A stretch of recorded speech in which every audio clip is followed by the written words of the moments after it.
Hello everyone. In this video, I'll guide you through the steps on how do you find your Cash App transaction history. This will be a quick video as the steps are really simple, so make sure to stick around until the end. First, open your Cash App. Once it's open, you'll be on the home screen. To find your transaction history, click on the button at the bottom right. It might say a number or it could just be a clock icon, depending on your recent activity. Once you click it, you'll see your recent transactions. You can scroll through them, or if you have a lot of transactions, you can use the search bar at the top. If you want something more organized, like a full transaction statement, click on your profile icon at the top right. Then scroll down until you see the Documents section. Here, you'll have 5 options. Click on Account Statements for general transactions or select other options like Stocks or Bitcoin if that applies to you.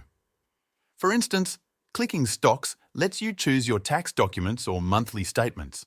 It provides more details on your transaction history. And that's it. Those are the 2 ways to access your Cash App transaction history.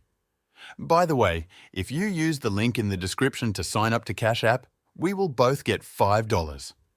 The exact steps you need to take to get your free $5 are in the description as well. Thanks for watching, and I will see you in the next video.